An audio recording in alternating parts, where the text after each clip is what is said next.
Hello guys, welcome to my channel Wisdom Classes. Now start microbes class 8th science chapter. इस chapter में हम microbes means micro organism के बारे में पढ़ेंगे कि ये हमारे फ्रेंड्स एंड फो कैसे हैं. So start chapter what are microbes. कि फर्स्ट है आपके कि माइक्रोब्स होते क्या हैं. सबसे पहले जो आपका चैप्टर का नेम ही है माइक्रो ऑर्गेनिज्म, उनको हम माइक्रोब्स के नाम से भी जानते हैं. मीन्स क्या है कि माइक्रोब्स जो होते हैं वो क्या होते हैं, टिनी ऑर्गेनिज्म होते हैं, बहुत ज़्यादा छोटे होते हैं जिनको हम अपनी आइज़ नेक्ड आइज से नहीं देख सकते हैं. So micro organism can be seen with the help of A magnifying glass. इनको हम ओनली कहाँ देख सकते हैं, अंडर माइक्रोस्कोप्स. कुछ माइक्रो ऑर्गेनिज्म ऐसे होते हैं जैसे कि आपने देखा होगा ब्रेड के ऊपर फंगस लग जाती है, ग्रीन कलर के स्ट्रक्चर्स पाई जाती है, उसे हम क्या बोलते हैं, फंगी. बट वो भी क्या है, हमारे माइक्रोब्स है. हम सिर्फ ग्रीन कलर की स्ट्रक्चर दिखाई देती है, काई दिखाई देती है जो एल्गी बोलते हैं, बट इनके अंदर जो माइक्रोब्स होते हैं वो हमको अपनी आई से नहीं देख पाते हैं. तो while some can seen when you use a microscope. इनके लिए हमें देखने के लिए क्या यूज करना पड़ता है, microscope. Micro organism were first observe by Anton van Leeuwenhoek. Micro organism को किसने ऑब्जर्व किया था सबसे पहले, बाय एंटोन वॉन ल्यूवेनहॉफ ने. अब जो हमारे माइक्रोब्स के द्वारा डिसीज़ होने वाली हैं वो कौन कौन सी डिसीज़ हैं, जैसे वायरल डिसीज़ होती है, बैक्टीरियल डिसीज़ होती है, प्रोटोजोन डिसीज़ होती हैं. ये सब किसके द्वारा होती है, माइक्रोब्स के द्वारा. अब जो मैं आपको एक टेबल दिखा रही हूँ, इस टेबल में माइक्रोब्स से होने वाली डिसीज़ के बारे में आपको बताया गया है. जैसे कि फर्स्ट है आपका वायरस. वायरस से क्या होता है, जैसे में कोल्ड हो जाती है, कफ हो जाता है, इन्फ्लुएंजा हो जाता है, ये सब क्या है, हमारे वायरस से होने वाली डिसीज़ हैं. सीरियस प्रॉब्लम जो होती हैं वो क्या है, जैसे हमारा पोलियो है, चिकन पॉक्स है, ये सब क्या है, हमारे वायरस से होने वाली डिसीज़ होती हैं.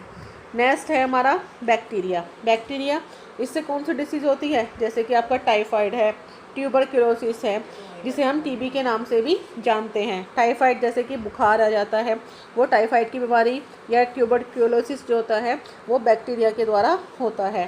प्रोटोजोआ से होने वाली बीमारी क्या है, जैसे कि आपकी डिसेंट्री हो गई, मलेरिया हो गई. जो प्रोटोजोआ होते हैं, जैसे आपके मॉस्किटोज होते हैं, उनसे क्या फैलता है, मलेरिया. और प्रोटोजोआ के द्वारा बीमारी और कौन सी हो सकती है, डिसेंट्री, मीन जिसमें हमारी लूज मोशन हो जाते हैं. अब माइक्रोबियल डिसीज़ देखिए. माइक्रोबियल डिसीज फर्स्ट, जैसे मैंने आपको बताया कि माइक्रो ऑर्गेनिज्म 4 टाइप्स के होते हैं. कौन कौन से, हमारे bacteria, fungi, protozoan and algae. अब इन चारों के बारे में हम आगे पढ़ेंगे. फर्स्ट जो था हमारा बैक्टीरिया. बैक्टीरिया क्या होते हैं कि दीज आर सिंगल सेल्ड. क्या होते हैं, ये सिंगल सेल होते हैं, मतलब यूनिसेल्युलर होते हैं, ओनली वन सेल के बने हुए होते हैं. इनकी रिजिड सेल वॉल होती है. क्या होती है, इनकी रिजिड सेल वॉल होती है. They can only be seen. इनको हम कहाँ देख सकते हैं, under microscopes which enlarge images from 100 to 1000 times. और ये जो माइक्रोस्कोप होता है वो बैक्टीरिया को कितने टाइम बड़ा करके दिखाता है, 100 से 1000 टाइम्स तक. जो स्ट्रक्चर आपको दिखाई गई है ये किसकी दिखाई गई है, बैक्टीरिया की. Ultra structure of a bacterial cell. जो ये आपकी बैक्टीरिया की डायग्राम है, इसमें क्या है आपका पाया जाता है कि जो ये आपके क्रोमोसोम्स हैं और राइबोसोम्स जो प्रोटीन सिंथेसाइज में हेल्प करते हैं, और कैप्सूल होता है, जो कैप्सूल भी बोल सकते हैं, इसे स्लाइम लेयर भी बोलते हैं. और एक डिजिट क्या पाई जाती है, सेल वॉल पाई जाती है. सेल वॉल के अंदर क्या पाया जाता है, प्लाज्मा मेम्ब्रेन. और इसमें अपना क्या होता है, डीएनए भी पाया जाता है. डीएनए क्या है कि इसको रिप्रोडक्शन में हेल्प करता है. अब जो हमारे टाइप्स हैं बैक्टीरिया के वो कौन कौन से हैं, ये हम उनकी शेप के अकॉर्डिंग लेंगे. जो हमने टाइप्स इनके डिवाइड किया है बैक्टीरिया को, वो किसके अकॉर्डिंग करा है, बेस्ड ऑन द शेप्स के आधार पर बैक्टीरिया को डिवाइड किया गया है. जैसे हमारे comma shaped bacteria. Comma shaped क्या आपने देखा होगा, इंग्लिश में क्या होता है, एक कोमा होता है, उस कोमे के शेप का एक हमारा क्या पाया जाता है, बैक्टीरिया। अब कोमा शेप्ड बैक्टीरिया क्या नाम है उसका, विब्रियो क्लोरेरी। जो ये डायग्राम आपको दिखाया गया है किसका है, विब्रियो क्लोरेला। और इससे जो डिसीज़ होती है जो वो कौन सी आपकी, विब्रियो क्लोरेली।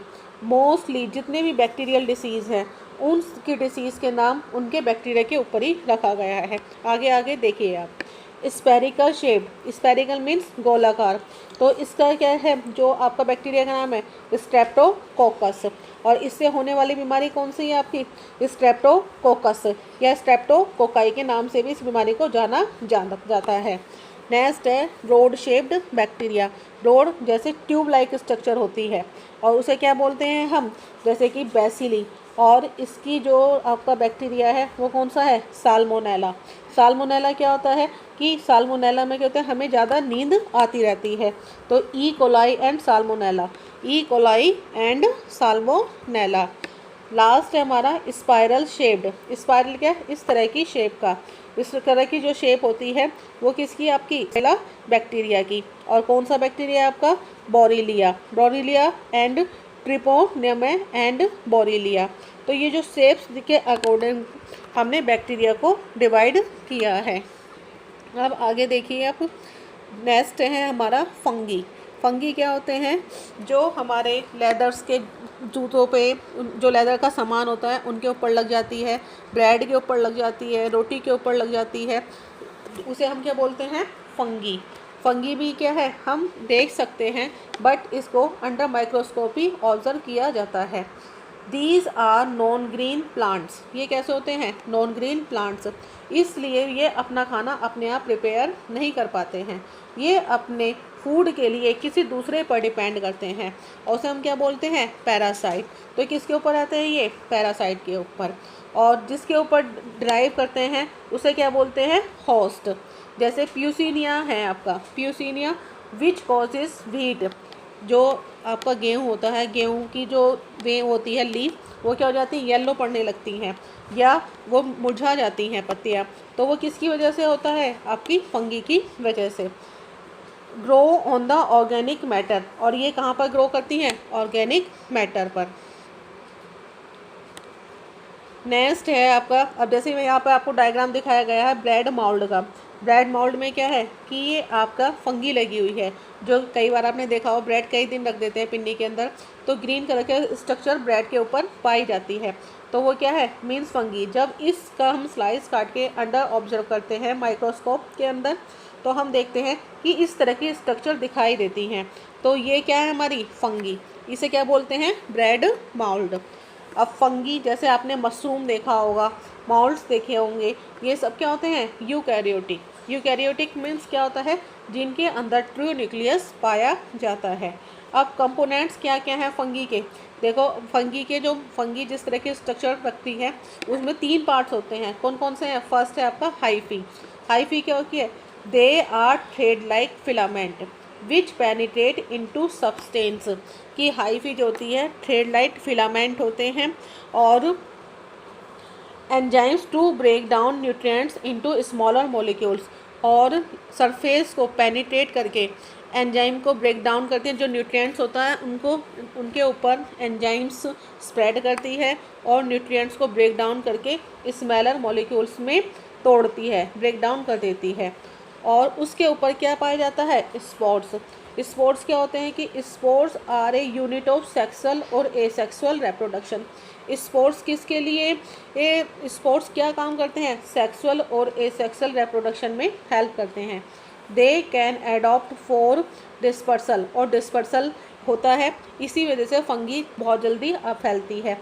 जब तक इसे अनफेवरेबल कंडीशन मिलती हैं और ये बहुत जल्दी ग्रो करती है, सिर्फ तभी तक ग्रो नहीं करती जब तक इसकी कंडीशन कैसी होती है, अनफेवरेबल। जो अभी आपको ऊपर स्ट्रक्चर दिखाई गई थी कि एक फ्लैजिला है और उसके ऊपर ये क्या है कि इस तरह के स्पोर्स पाए जाते हैं, ये किसकी स्ट्रक्चर होती है, हमारी फंगी की। नेक्स्ट है हमारा एल्गी। एल्गी क्या हमारे कि ये सिंपल प्लांट होते हैं और ग्रीन कलर के होते हैं और मोस्टली कहाँ पर पाए जाते हैं, जहाँ पर आपका पानी रुकता हो। वहाँ पे जैसे कि एक्वेटिक, जैसे जहाँ पे भी नल होता है, टंकी होती है या पानी कहीं रुक रहा हो, वहाँ पर ये एल्गी ग्रो करती है। तो they contain a cell wall, इनके पास अपनी एक सेल वाल होती है। क्लोरोफिल होता है, क्लोरोफिल होता है तो इसकी वजह से वे अपना खाना अपने आप बना लेती हैं। किस प्रोसेस के थ्रू? फोटोसिंथेसिस। एल्गी हमारी यूनिसेल्युलर भी हो सकती है और मल्टी सेल्युलर भी होती है। जैसे कि इसके एग्जाम्पल क्या क्या हैं आपके? Diatoms, chlamydomonas and seaweeds. Next है हमारा प्रोटोजोआ। प्रोटोजोआ क्या होते हैं? Protozoa are unicellular organism. Some of them live independently, जो ये कुछ रहते हैं इंडिपेंडेंटली रहते हैं, while others live as parasites, और कुछ कैसे रहते हैं? पैरासाइट्स के रूप में। पैरासाइट क्या? कि किसी दूसरे पर डिपेंड करते हैं। Many of the parasitic protozoans causes disease in plants. Plants के अंदर भी प्रोटोजोआ के द्वारा डिसीज़ हो जाती हैं, और एनिमल्स के अंदर भी, और ह्यूमन बींग्स के अंदर भी। जैसे कि आपका एग्जाम्पल क्या क्या है इसके प्रोटोजोआ के? अमीबा, प्लाज्मोडियम, पैरामीशियम, ये किसके एग्जाम्पल हैं? हमारे प्रोटोजोआ के। अब ये जो स्ट्रक्चर दिखाई गई है वो किसकी? आपकी पैरामीशियम। पैरामीशियम क्या है? यूनिसेल्युलर भी होता है और प्रोटोजोआ भी की उसमें आता है, प्रोटोजोआ के ग्रुप में भी आता है। अब देखिए जो इसका डायग्राम है कि इस डायग्राम में क्या फूड वैक्यूल्स पाई जाती हैं जहाँ फूड स्टोर होता है। ये क्या है? पेलिकल, जो बाहर की इनकी स्ट्रक्चर हो जाती है, ये सीलिया लाइक स्ट्रक्चर, इन्हें क्या बोलते हैं? पेलिसिल। और कॉन्ट्रैक्टाइल वैक्यूल होती है, ये बाहर जो सीलिया है, लार्ज न्यूक्लियस पाया जाता है, और इसकी जो शेप कैसी होती है? एक चप्पल की तरह होती है, जैसे एक स्लीपर पाई जाती है। ये क्या हमारा? पैरामीशियम। अब आपसे क्वेश्चन है कि how are virus different from other microbes. ये क्वेश्चन बहुत इंपॉर्टेंट है क्योंकि ये क्वेश्चन कई बार एग्जाम्स में भी पूछा जाता है कि वायरस माइक्रोब्स से डिफरेंट कैसे होते हैं। तो माइक्रोब्स से डिफरेंट कैसे होते हैं? क्योंकि वायरस जो है माइक्रोस्कोपिक ऑर्गेनाइज्म है, बट जो ये वायरस होते हैं, ये वायरस से डिफरेंट क्यों हैं? क्योंकि ये दे प्रोड्यूस ओनली इनसाइड, क्योंकि जब तक ये लिविंग बॉडी के टच में आते हैं, उनके अंदर आते हैं, तभी ये ग्रो कर पाते हैं। और जब तक ये बॉडी से बाहर है, लिविंग बॉडी के टच में नहीं है, जब तक ये आगे होते हैं, ये नॉन लिविंग होते हैं। इसलिए लिविंग और नॉन लिविंग के बीच की कड़ी माना जाता है किसको? वायरस को। इस वजह से वायरस क्या होते हैं? डिफरेंट होते हैं माइक्रोब से, क्योंकि माइक्रोब्स जो होते हैं एवरीवेयर होते हैं, हर जगह पाए जाते हैं, और ये लिविंग होते हैं, लेकिन वायरस ऐसा नहीं होते हैं। अब जो आपको ये जैसे वायरस दिखाया गया है, यहाँ पे कौन सा दिखाया गया है? HIV वायरस, ये बैक्टीरियोफेज, हेपेटाइटिस बी और इन्फ्लुएंजा, ये सब क्या है? हमारे वायरस हैं। इबोला वायरस, एडिनो वायरस, ये क्या है? Types of viruses. Virus are much smaller than bacteria. Virus जो होते हैं वो बैक्टीरिया से भी क्या होते हैं? बहुत ज़्यादा छोटे होते हैं। And come in a wide variety of shapes, और इनकी जो शेप्स की भी बहुत सारी वैरायटी हैं। एक complete virus practically is known as virion. जो एक कंप्लीट वायरस का प्रैक्टिकली हम देखते हैं उसे किस नाम से जाना जाता है? विरियोन। विरियोन consist of A nucleic acid. विरियोन क्या रखता है? एक न्यूक्लिक एसिड रखता है, जो सराउंडेड बाय कैप्सिड। जो किससे घिरा हुआ था? जो बाहर की लेयर होती है उसकी क्या होती है? वो capsid. Capsid is a protective coat made of protein. और जो बाहर की जो लेयर होती है, जिसे मैंने आपको बताया क्या होती है, उस लेयर को क्या बोलते हैं? कैप्सिड। और किसकी बनी हुई होती है? वो प्रोटीन की।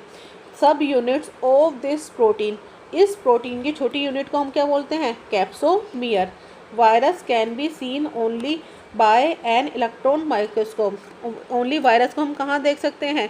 इलेक्ट्रॉन माइक्रोस्कोप के अंडर में, क्योंकि इलेक्ट्रॉन माइक्रोस्कोप जो है बहुत छोटी से छोटी चीज़ों को भी इजीली दिखा सकता है, कॉम्प्लेक्स स्ट्रक्चर को साफ करके दिखाता है। Outside the body of a living organism, जब तक ये लिविंग बॉडी के बाहर होते हैं तो वे do not show any reaction, तब तक ये कोई रिएक्शन शो नहीं करते हैं। बट जैसे ही बॉडी के अंदर जाते हैं ये अपना रिएक्शन पावर स्टार्ट कर देते हैं, इसलिए इन्हें लिविंग और नॉन लिविंग के बीच की कड़ी माना जाता है। Where do micro organism leave.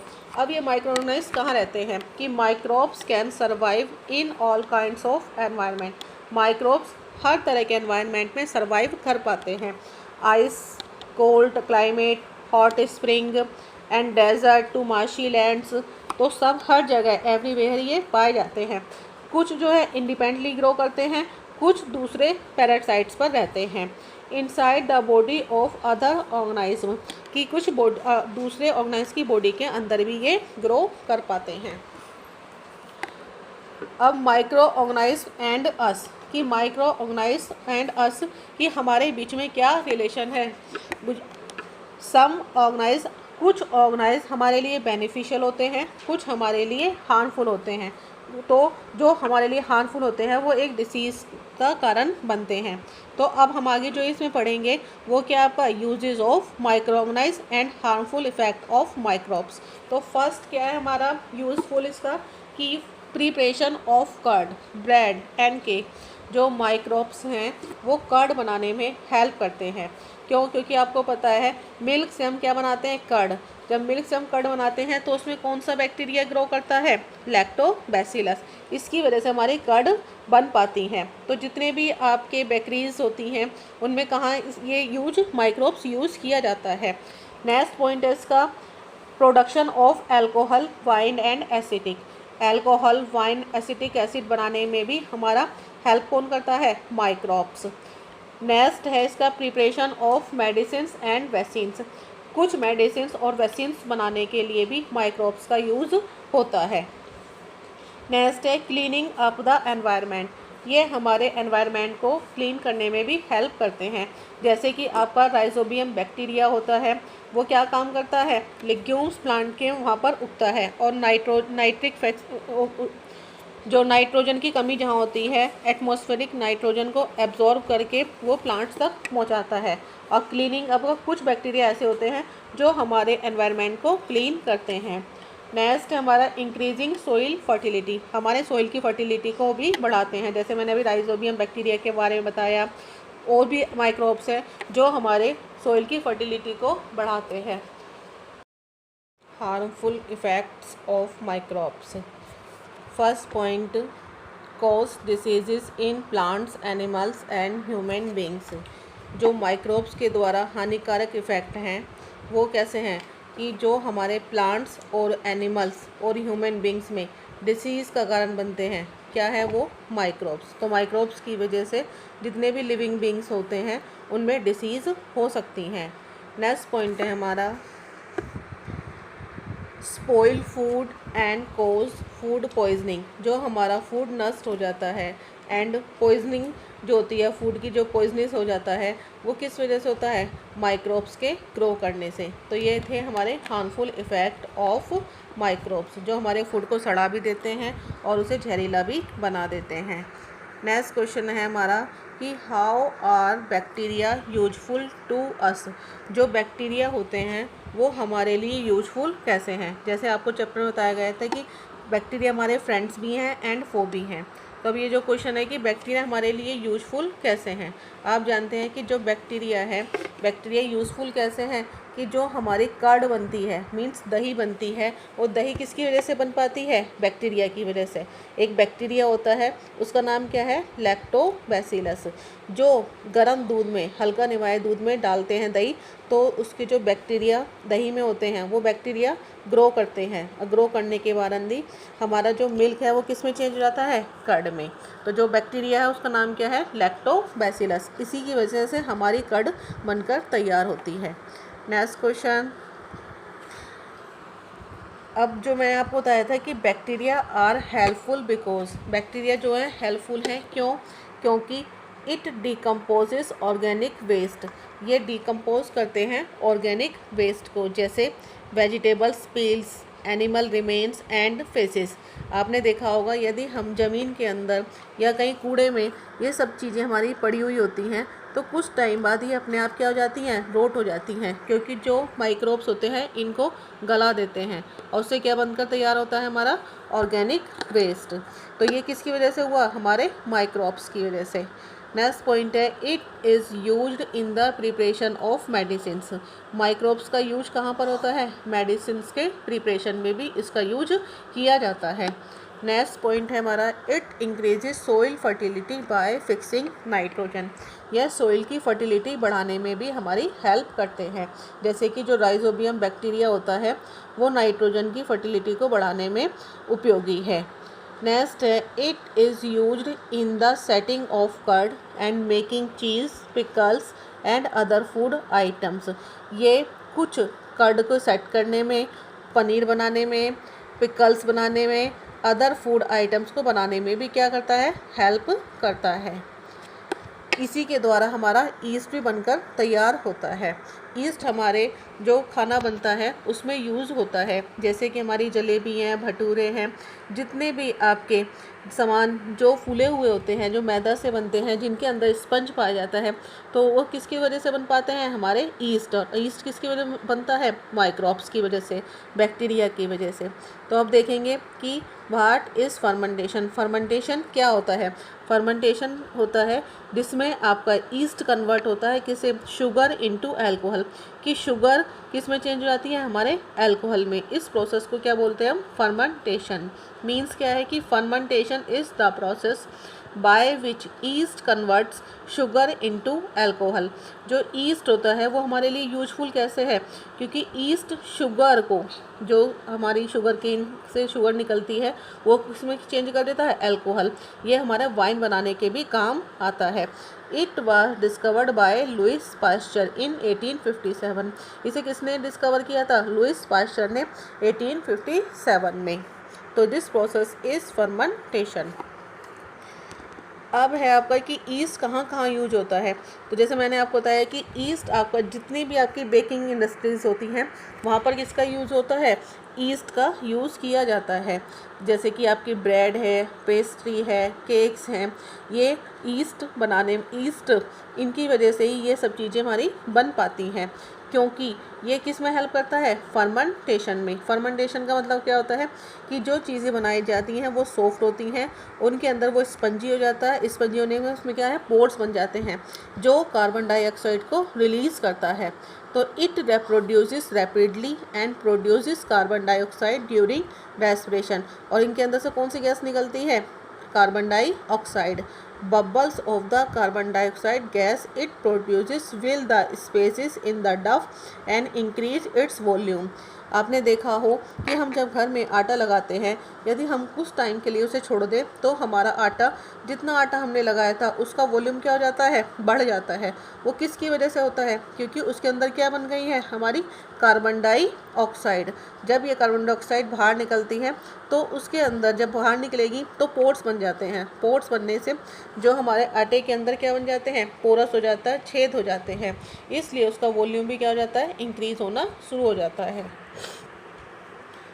And it is also used in the commercial production of alcohol. East का कहाँ पर यूज होता है आपका, जैसे मैंने बताया अल्कोहल बनाने में, वाइन बनाने में ईस्ट को यूज किया जाता है। तो which is done by growing east.